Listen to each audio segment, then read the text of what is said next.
continuar en nuestra serie de sermones expositivos en el libro de los Hechos. Y vamos a leer en el capítulo 21, vamos a hacer una lectura que va a llevar 2 capítulos.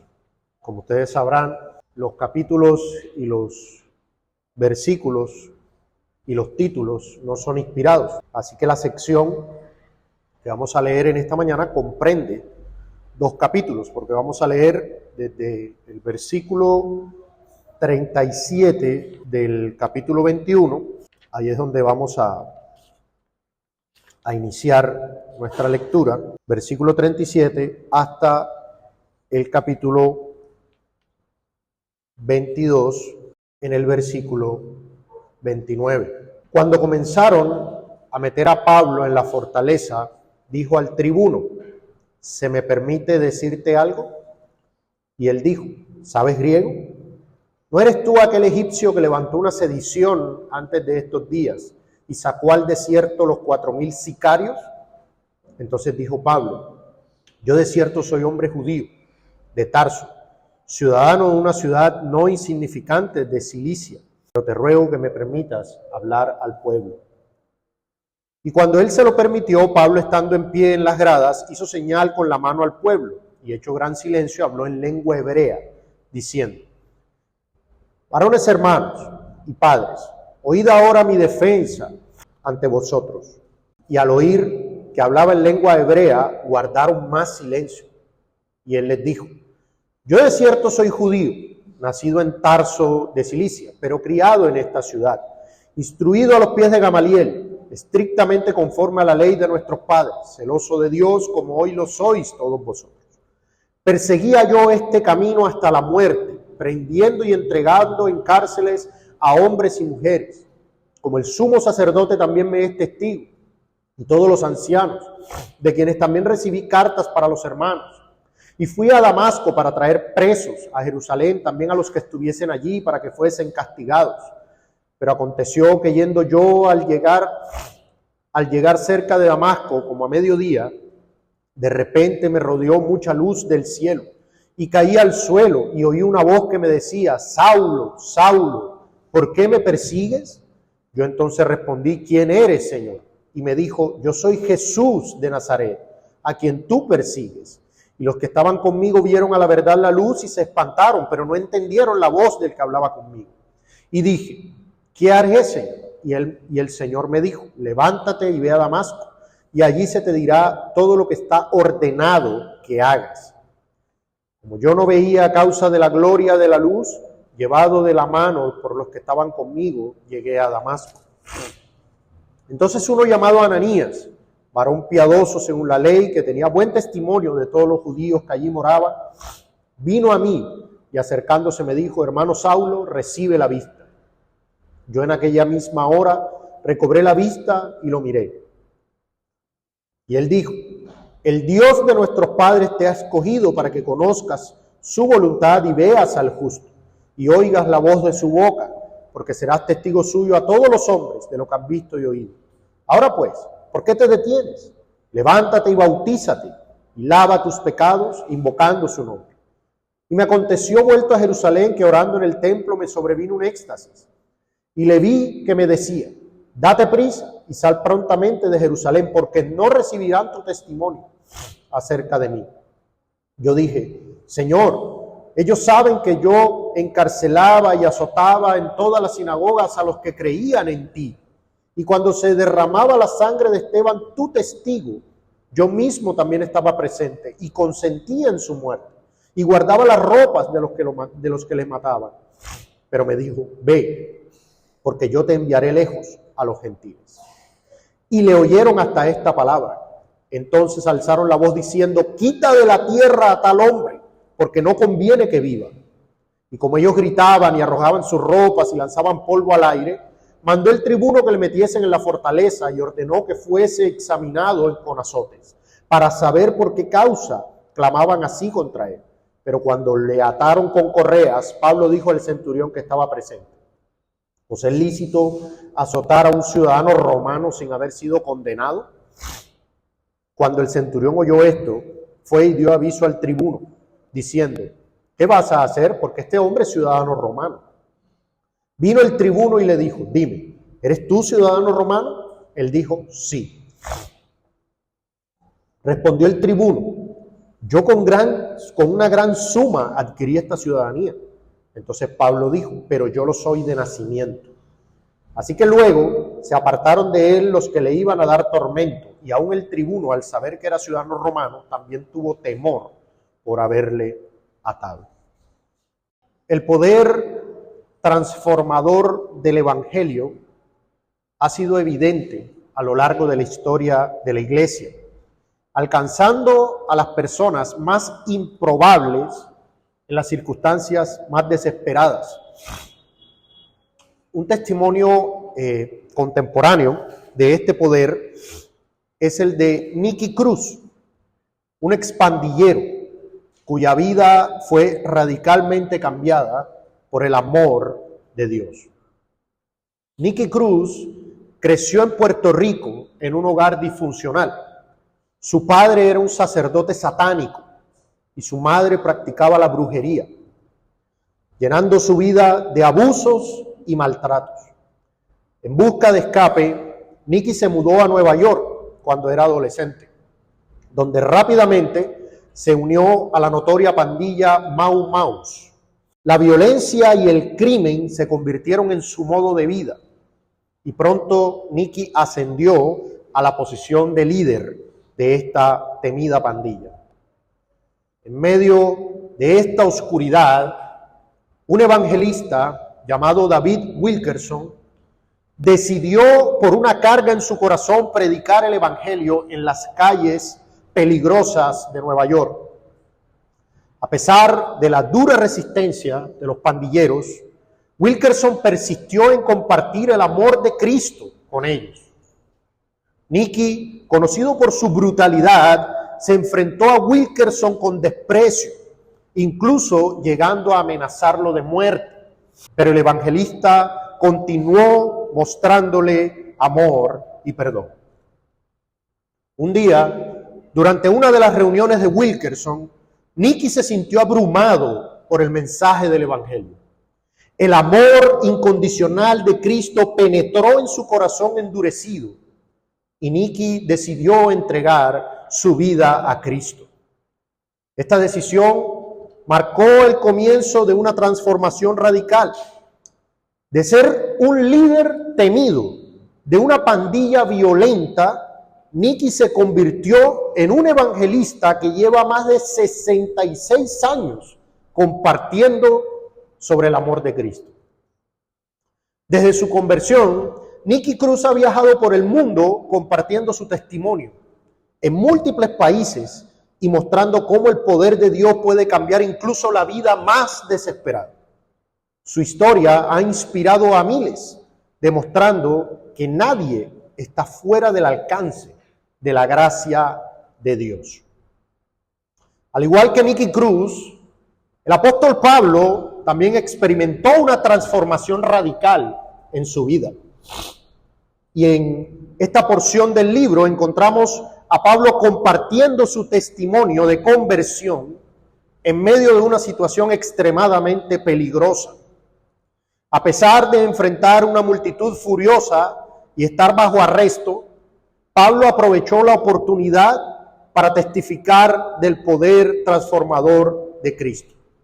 Así que hoy vamos a estudiar cómo Pablo, en medio de la persecución, utilizó esta oportunidad para, con humildad y valentía, exaltar el nombre de Jesucristo, y aprenderemos a compartir también nuestro testimonio con igual pasión y determinación para la gloria del Señor.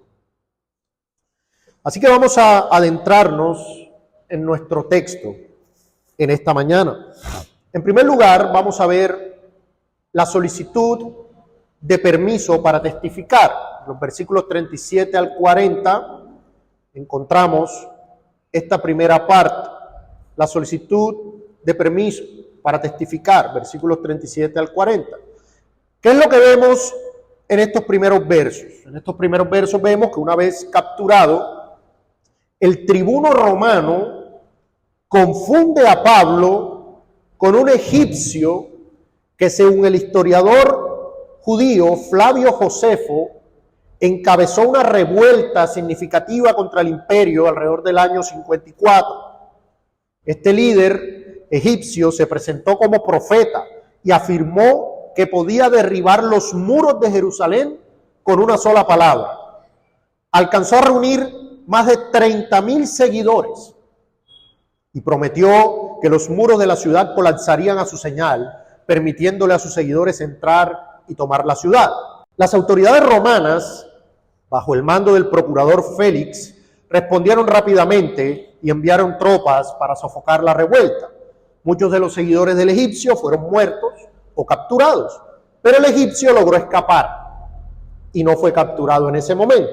Este evento había sido bien conocido por los habitantes de Jerusalén, dado el impacto y la violencia de esa revuelta. Entonces, el tribuno confunde a Pablo con este hombre.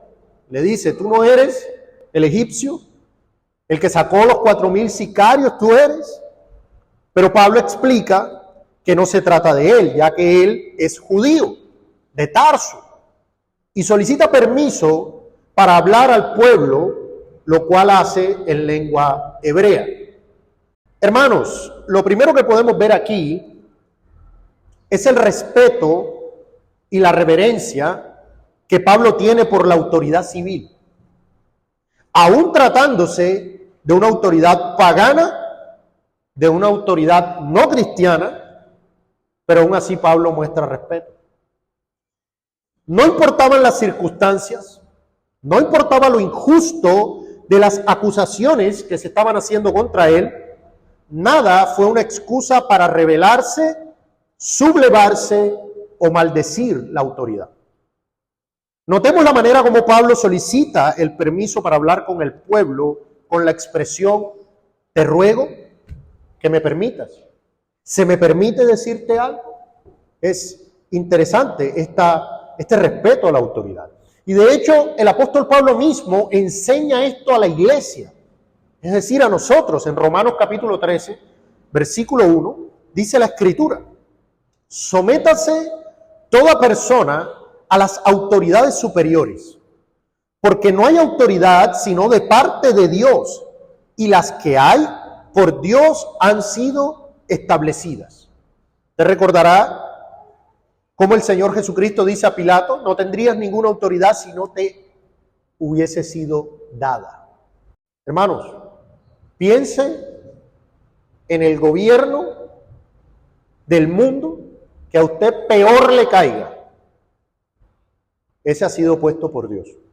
Dice el versículo 2 en Romanos 13: de modo que quien se opone a la autoridad, a lo establecido por Dios resiste, y los que resisten acarrean condenación para sí mismos. Ahora, se está hablando este texto de que nosotros no podemos opinar o manifestarnos cuando el gobierno no cumple con su función de impartir justicia. Por supuesto que no, pero sí nos está llamando a tener un respeto, una reverencia por causa de quien los colocó. Ni aun la circunstancia más terrible debe hacernos tomar vías de hecho contra las autoridades establecidas.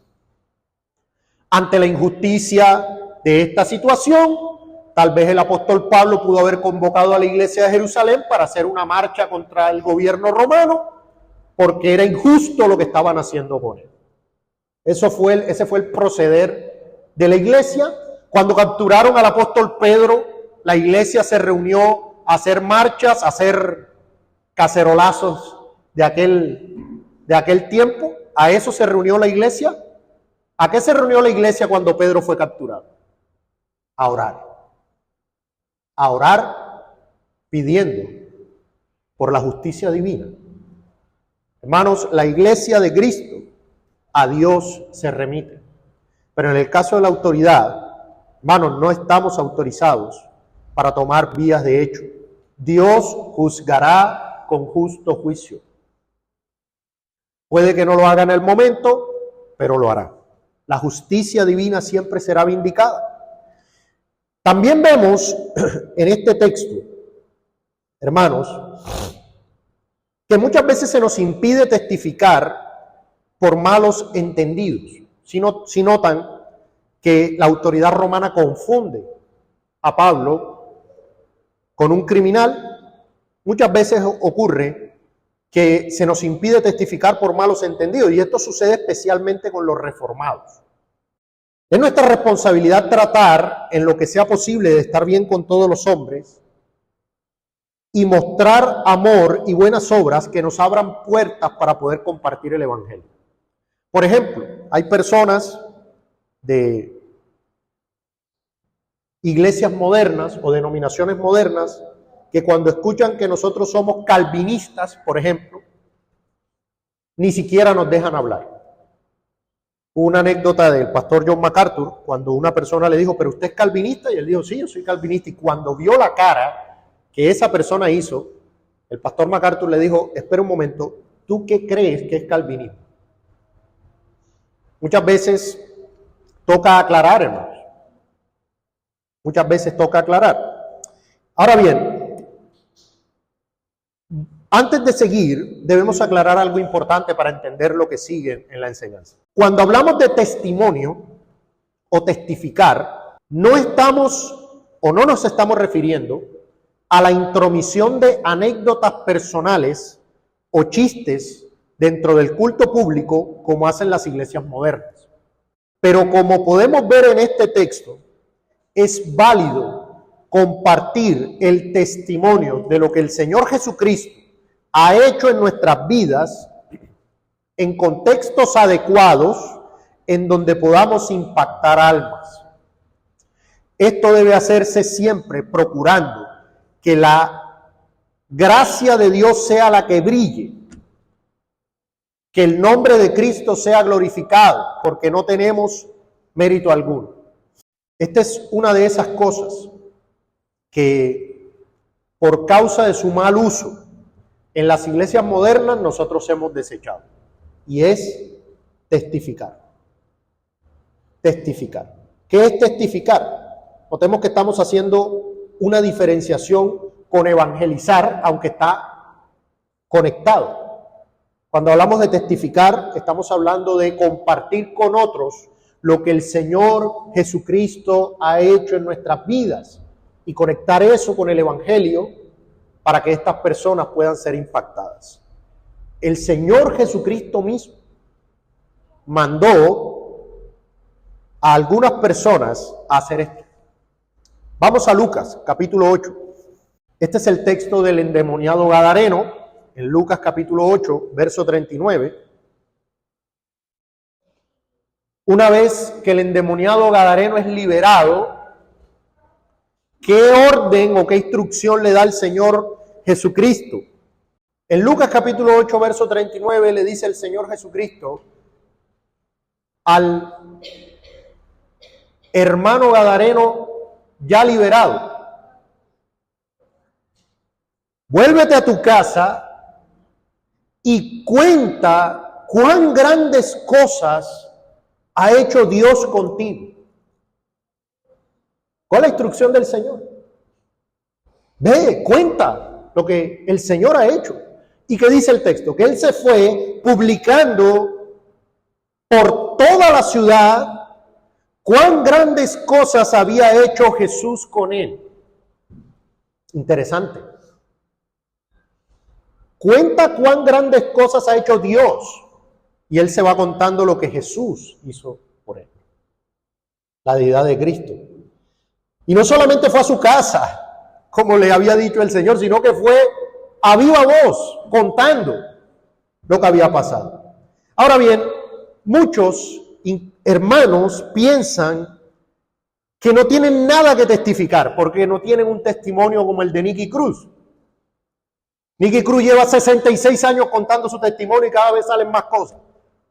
Fueron muchos detalles, fue muy impactante. Entonces muchos hermanos dicen, pero yo qué voy a contar, no tengo nada que contar. Mira, el hecho de que estés aquí creyendo, el hecho de que estés aquí confiando en el Señor, el hecho de que no te hayas ido de la fe tras las luces de este mundo, ya es evidencia de que Dios está obrando. Pero además de esto, vamos a ver que Pablo testificó, contó su testimonio en el peor de los escenarios. Un escenario donde todos gritaban, muera, que muera. Esto haría que cualquier persona se callara la boca. Pero en medio de este contexto, el apóstol Pablo a viva voz contó lo que Cristo había hecho con él. Así que vamos a ver el testimonio del apóstol Pablo. Lo vamos a ver en dos partes, porque el testimonio que él cuenta tiene dos partes: el antes y el después. Porque todo testimonio, hermanos, de un creyente tiene dos partes: el antes y el después. El antes y el después, y aquí está el encuentro con Cristo. El antes lo vemos en el capítulo 22, en los versos 1 al 5. Bueno, Pablo relata su testimonio mostrando cómo era su antigua vida sin Cristo. Ahora, vamos a notar algo bien interesante, y es que el apóstol Pablo no había sido un pecador en extremo disoluto. Él cuenta muchas cosas que hacen ver que él no era digamos, lo que hoy a nuestros ojos sería un pecador totalmente perdido para los humanos. Él no había sido un pecador en extremo disoluto como los creyentes de Corinto, por ejemplo, que muchos de ellos habían incluso practicado la homosexualidad. Esto erais algunos de vosotros. Esa no había sido la experiencia de Pablo. Pablo habla de su nacionalidad judía, habla de su instrucción a los pies de Gamaliel, habla de su celo de la ley, aunque ese celo de la ley de Dios no era conforme a ciencia.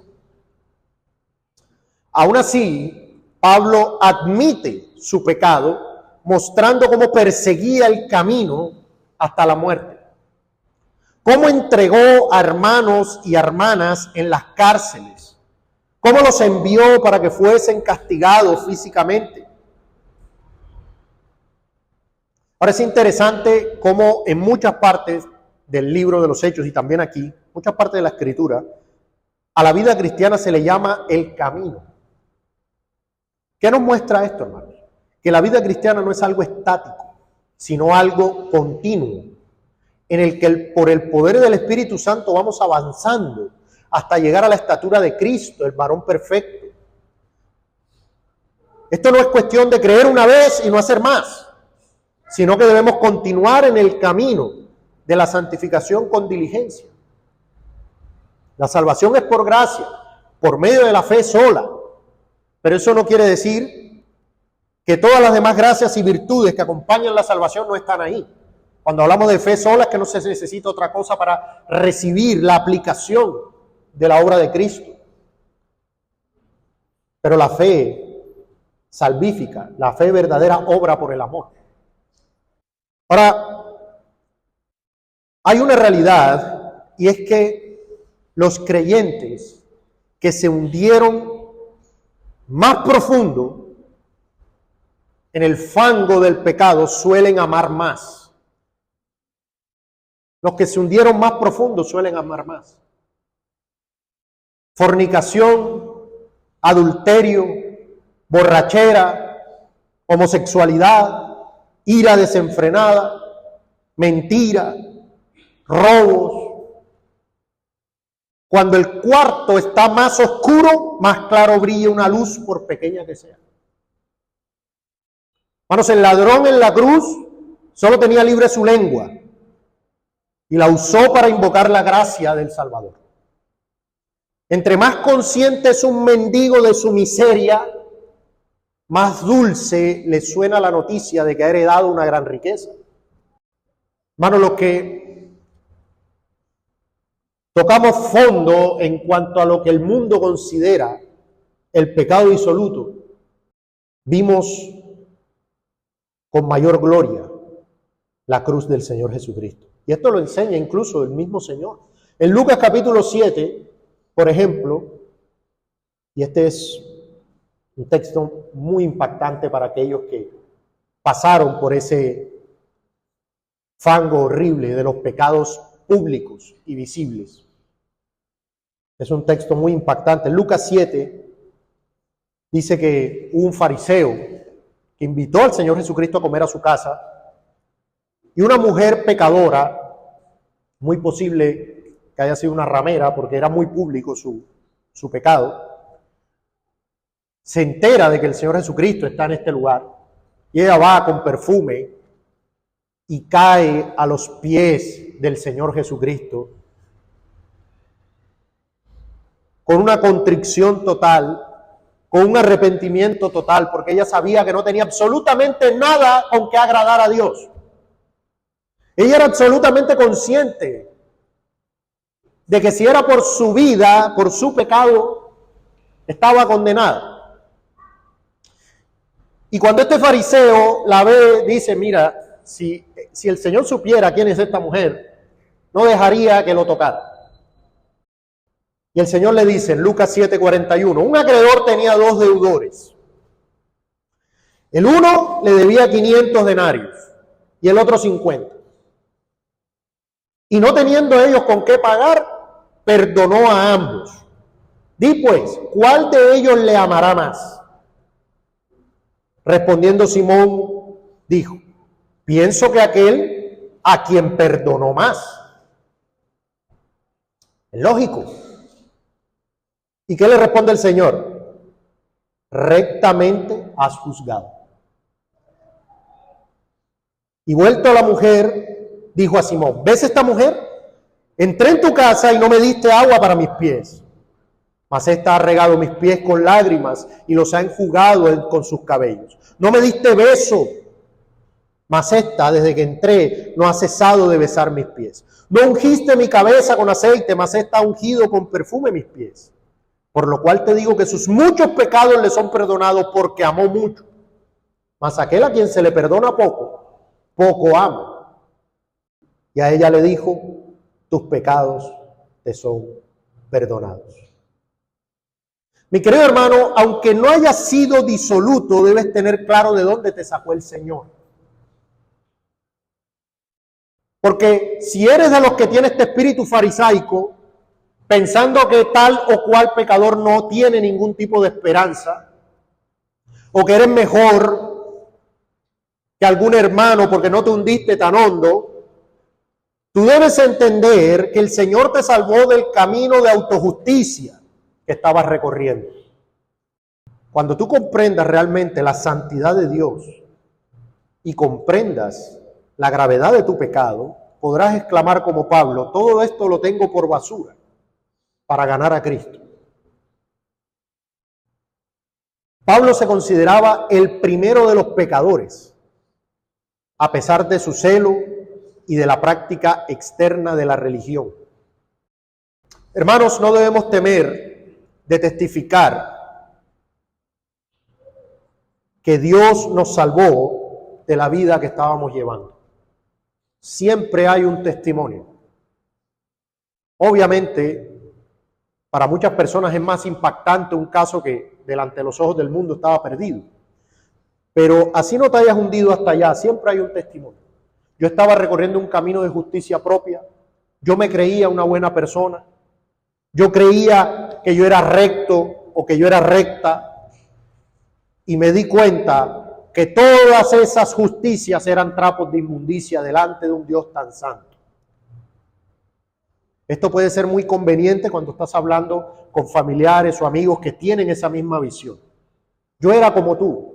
Yo pensé que Dios me debía algo. Yo pensé que Dios me tendría que aceptar porque yo he sido más o menos bueno. Pero estaba equivocado. Iba rumbo a la condenación segura. Porque para Dios, quebrantar un mandamiento es como quebrantar toda la ley. Entonces Pablo no teme demostrar cómo era su vida antes. Y aunque no era una vida tan disoluta, igual él dice, yo perseguía este camino. Esto nos lleva a ver la segunda parte del testimonio. En los versículos 6 al 21, el apóstol Pablo cuenta qué hizo y cómo fue su encuentro con el Señor Jesucristo. Cuando vimos este texto, porque este texto ya lo estudiamos, ¿verdad? En Romanos 9, estuvimos estudiando algunos aspectos que vale la pena recordar. El primer aspecto es el compromiso personal de Jesús con su iglesia. El compromiso personal de Jesús con su iglesia. Hermanos, ¿a quién perseguía Pablo? A la iglesia. El mismo texto que leímos públicamente dice que Pablo asolaba la iglesia. ¿Qué le dice el Señor Jesucristo a Pablo cuando se le aparece? ¿Por qué me persigues?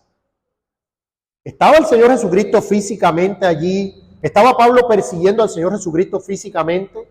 No. Estaba persiguiendo la iglesia, pero el Señor Jesucristo dice, yo soy Jesús a quien tú persigues. Hermanos, la iglesia es la esposa de Cristo. Y por ende, perseguirla es perseguir al propio Señor. Si usted tiene su esposa y usted ama a su esposa, el que se mete con su esposa, ¿qué? Se mete con usted. Hermanos, perseguir, dañar a la iglesia es atentar contra el Señor Jesucristo. Y esto debe hacernos reflexionar, hermanos, ante cualquier acción que dañe la iglesia. Debemos tener temor y temblor en estos asuntos. O sea, yo no voy a, Dios me libre de hacer daño a la iglesia, de afectar a la iglesia, porque estoy afrentando a su cabeza. Cristo tiene un compromiso personal con su iglesia. Ahora, otra cosa que veíamos también en este testimonio es la obediencia del apóstol Pablo al mandato del Señor. Ve, allá recibirás qué debes hacer, y el apóstol Pablo va y lo hace.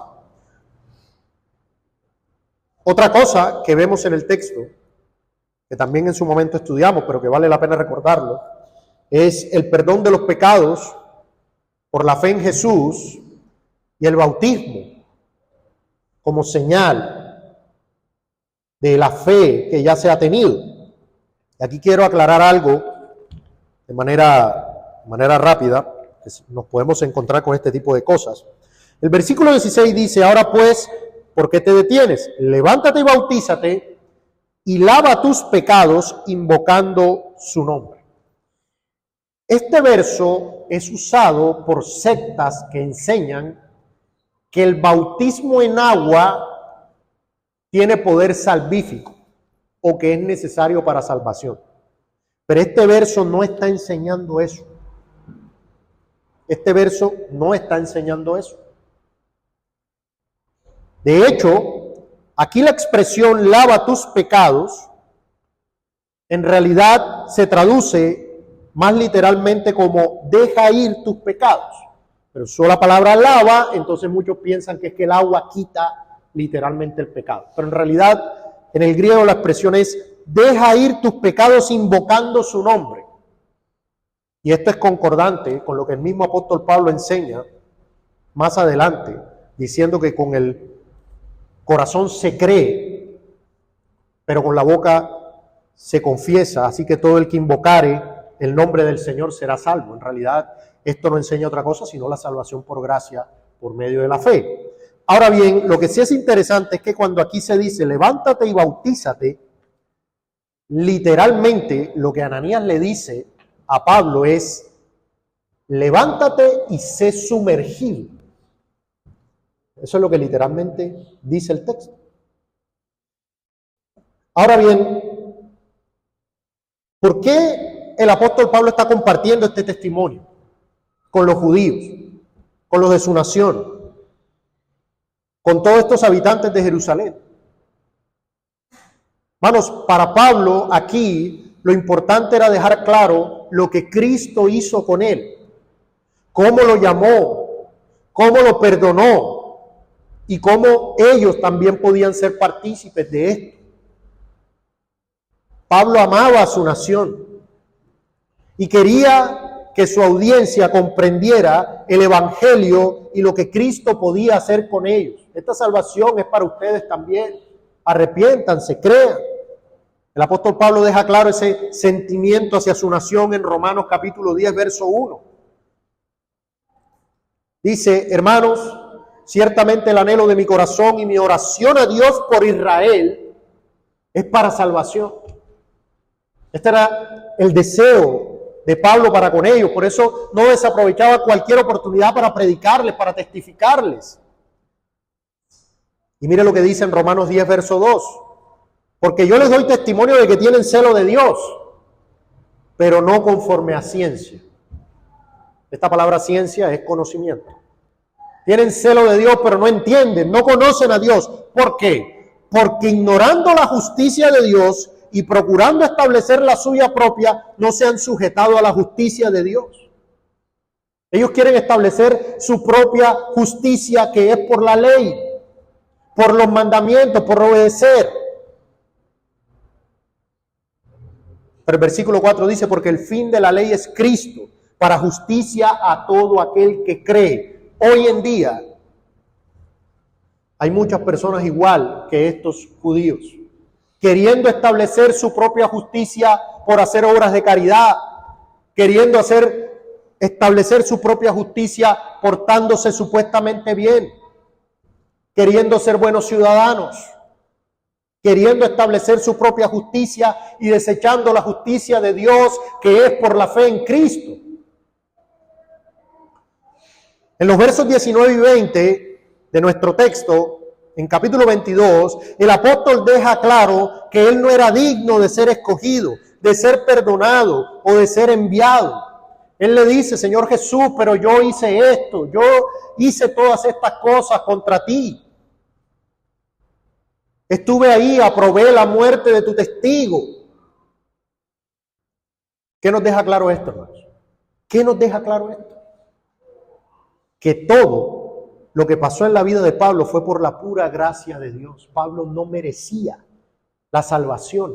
Pablo no merecía ser perdonado. Él no merecía ser escogido apóstol. Él no merecía ser enviado. No merecía nada. Todo fue por la gracia del Señor, y así ha sido con nosotros, con su pueblo. Tú no merecías ser escogido. No merecías ser llamado, no merecías ser perdonado, no mereces estar aquí. Pero Dios, en su infinito amor, entregó a su Hijo único, su Hijo unigénito, para que en Él tú fueses perdonado. Él no solamente te conoció desde antes de la fundación del mundo, sino que te escogió por el puro afecto de su voluntad. Venido el cumplimiento del tiempo, te llamó con llamamiento santo, te expuso a su evangelio, te dio su Espíritu Santo, te lavó de todos tus pecados, pasados, presentes, futuros, te garantizó una herencia eterna. Hermanos, y nosotros vemos que parte de un testimonio genuino, siempre en un testimonio genuino veremos contrición, arrepentimiento, gloria a Dios por su gracia en Cristo. Hermano, esto es lo que diferencia a las sectas y las falsas religiones del cristianismo bíblico. Cuando usted escucha un testimonio de una secta o de una falsa religión, ok, ¿qué hizo Dios en tu vida? No, es que yo era alcohólico y dejé de ser alcohólico. Es que yo me hacía tal cosa y ya no la hago. Es que yo iba a fiestas, iba a discotecas y ya no voy. Pero cuando usted ve un testimonio de alguien que verdaderamente ha tenido un encuentro con el Señor Jesucristo, usted verá contrición, arrepentimiento. Yo era muerto. Yo había ofendido a un Dios santo. Yo tenía muchos pecados en mi vida. Como decía alguien, usted verá que estas personas no están o no se sienten tristes por lo que hacían, sino por a quien ofendían. no tanto por lo que hacían. Es que yo hacía esto, yo hacía esto, yo hacía esto. El verdadero creyente dice que yo pequé contra Dios. Yo pequé contra Dios. Entonces aquí vemos el antes y el después en la vida de Pablo. Él era uno antes de su encuentro en Damasco, camino a Damasco, y fue otro después. ¿Cuál es la reacción al testimonio? ¿Qué pasó cuando escuchó el pueblo judío el testimonio de Pablo? Versículos 22 al 29 del capítulo 22. Bueno, la reacción no fue la esperada o la deseada por el apóstol Pablo. Israel se endureció una vez más. Y es bien fuerte la expresión que lanzan cuando escuchan el testimonio del apóstol. Ellos dicen: quita de la tierra a este hombre porque no conviene que viva. O sea, necesitamos que no siga hablando esas cosas. Necesitamos raerlo de la faz de la tierra. Este espíritu fue, por ejemplo, el espíritu del catolicismo romano medieval con los prerreformadores. No conviene que sigan hablando eso, hay que raerlos de la faz de la tierra, hay que quitarlos. Israel se endureció ante el mensaje del evangelio. Se endureció, así como muchos aquí se endurecen cada domingo. Cada domingo el testimonio de Dios en Cristo es proclamado y muchos se endurecen domingo tras domingo tras domingo. Tendrás que dar cuenta de cada sermón que te fue predicado, de cada llamado que Dios te hizo. No tendrás excusa. Ahora, ¿qué aprendemos aquí? Pues que el resultado no nos pertenece. Solo debemos cumplir nuestra responsabilidad de testificar, de evangelizar. Pero lo que pase con el que oye ya no es nuestra responsabilidad. Ahora, ¿por qué se endurecieron? ¿Por qué se endurecieron? Pablo lo explica. Romanos 9, verso 30. ¿Qué pues diremos? Que los gentiles que no iban tras la justicia han alcanzado la justicia. Es decir, la justicia que es por fe. Mas Israel, que iba tras una ley de justicia, no la alcanzó. No la alcanzó. ¿Y por qué no la alcanzó? Porque iban tras ella no por fe, sino como por obras de la ley. Ellos querían ganarse el favor de Dios obedeciendo no solamente los mandamientos de Dios, sino la gran mayoría de mandamientos que ellos habían inventado. Ellos querían ganarse el favor de Dios por la obediencia. Pero Pablo lo explica la raíz de esto. Dice, pues tropezaron en la piedra de tropiezo. Como está escrito, he aquí pongo en Sión piedra de tropiezo y roca de caída. Ellos tropezaron en esa piedra. Pero ¿qué dice el Señor de esa piedra? Y el que creyere en él no será avergonzado. Hermanos, Cristo es la piedra de tropiezo para los que no creen. Usted predica el evangelio y hay personas que dicen, sí, muy bueno todo lo que estás diciendo, pero esto, ¿cómo así? Que Cristo murió en una cruz por mis pecados, yo no soy tan malo, tropiezan en la piedra de tropiezo. Hace poco, el famoso ateo Richard Dawkins, un científico que es muy popular en el mundo del ateísmo, una de sus mejores compañeras de su trabajo se convirtió al cristianismo. Y tuvieron un debate, tuvieron un conversatorio. Y él le decía, ¿tú estabas de acuerdo conmigo en que un hombre crucificado, muriendo en expiación y siendo sustituto de otro, era algo aberrante? Eso es algo horrible, decía Dawkins. ¿Cómo es posible que un Dios haga eso? Y esta mujer le dijo, yo ahora veo a Cristo y solo veo amor. Solo veo amor. Hermanos, para los que no creen, Cristo es la piedra de tropiezo. Pero para nosotros, como dice el apóstol Pedro, es piedra escogida y preciosa. Jesucristo es la piedra angular, es la roca sobre la que está edificada la iglesia, es el todo en todos. Y recordar, testificar sobre lo que Él ha hecho en tu vida es una muestra de vida espiritual y de lo importante que Él es para ti. ¿No? Cuando usted ama a alguien, usted quiere hablar de esa persona. Y usted a todo el mundo, no sé si usted tal vez recuerde, cuando estaba de novio con su esposa, tal vez hace muchos años, usted quería hablarle a todo el mundo y la quería presentar y la quería llevar a la casa y usted quería hablar de esa persona y la tenía en la mente todo el tiempo. Es una ilustración, simplemente. El texto termina como finaliza. Perdón, como comienza. Con Pablo utilizando el sistema legal de la época para evitar el castigo injusto. Esto es interesante. Algunas veces no funcionó, algunas veces igual lo azotaron de manera injusta. Pero él nunca dejó de atenerse al sistema.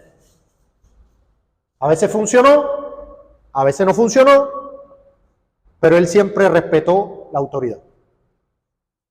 De hecho, esta es una de las razones por las cuales debemos orar por las autoridades, para que en medio de ellas podamos vivir quietos y reposadamente.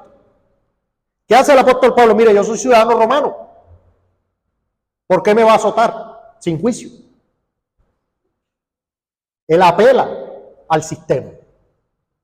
Él opera dentro del sistema, no fuera. Pero la teología de la liberación dice que cuando hay un gobierno injusto tenemos que tomar las armas y tenemos que rebelarnos y demás. No hay nada de eso en la Escritura. ¿Sí? ¿Usted cree que con lo volado que era el apóstol Pedro no hubiese armado una guerrilla, una cuestión? O Simón el Celote. Unas aplicaciones para terminar. Hermanos, ¿qué aprendemos de este texto que hemos visto? Hermanos, que compartir nuestro testimonio cuando la oportunidad y circunstancias lo ameriten es lícito. Y debemos hacerlo aún en medio de la persecución. Hermanos, compartir nuestro testimonio es una de esas cosas que, como se hacía mal en las iglesias modernas, entonces nosotros decimos, no, testimonio, eso no existe. Ni afuera ni adentro. Sabemos que en el culto público no. Usted está hablando con alguien y usted le puede compartir, mire lo que yo era. Yo era como tú, pero mira lo que Cristo ha hecho. Mira todas las bendiciones que puedes recibir en Cristo. Yo estaba muerto, yo era ciego, ahora veo. Tú también puedes ver. Compartir nuestro testimonio es lícito.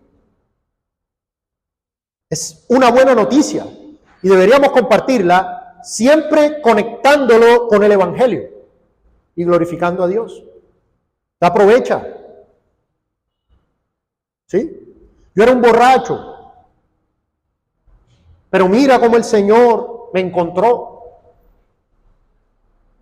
Yo era un adúltero, yo era un fornicario. Usted puede compartir con personas y decirle, mire, esto fue lo que el Señor hizo por mí y lo puede hacer por ti también. Pero también es importante meditar con gozo constantemente sobre lo que Dios hizo en nuestras vidas y lo que sigue haciendo. Hermanos, muchas veces nosotros no meditamos sobre lo que Dios ha obrado en nosotros. Por eso no tenemos gozo, por eso no tenemos paz, por eso no tenemos contentamiento. Usted se fija siempre en el vaso medio vacío. Usted está siempre mirando lo malo que hay en su vida, pero no se da cuenta de que usted ha sido bendecido con toda bendición espiritual en los lugares celestiales con Cristo. Usted no se ha dado cuenta de el inconmensurable valor de que usted haya sido participante en la naturaleza divina. Usted no se da cuenta, usted está pensando en cosas materiales que siempre faltarán, pero no piensa en el Espíritu Santo de Dios que le ha sido dado como un don, como un regalo de la gracia. Usted no piensa en el rumbo maligno que usted llevaba en su vida, que indefectiblemente terminaría en la condenación en el infierno, que usted iba a toda velocidad hacia ese camino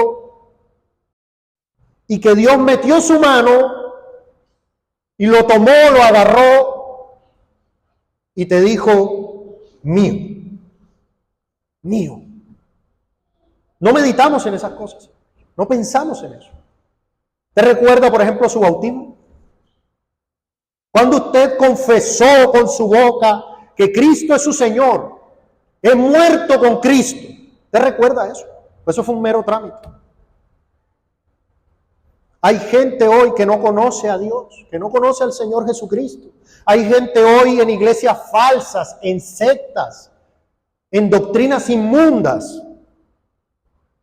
Y usted está aquí creyendo en el Evangelio bíblico por la pura gracia, sin mérito. Usted no tenía nada y Dios se lo dio todo. Hermano, piense en eso. Si pensásemos en eso un poco más, ¿cuál debería ser nuestra respuesta? O no, yo tengo que vivir para el Señor. Yo tengo que vivir agradándole. Pensemos en esas cosas, hermano. No pensamos en eso. Pensemos en lo que Dios ha hecho y testifiquémoslo, aún incluso en el peor de los escenarios o cuando estemos en medio de la persecución.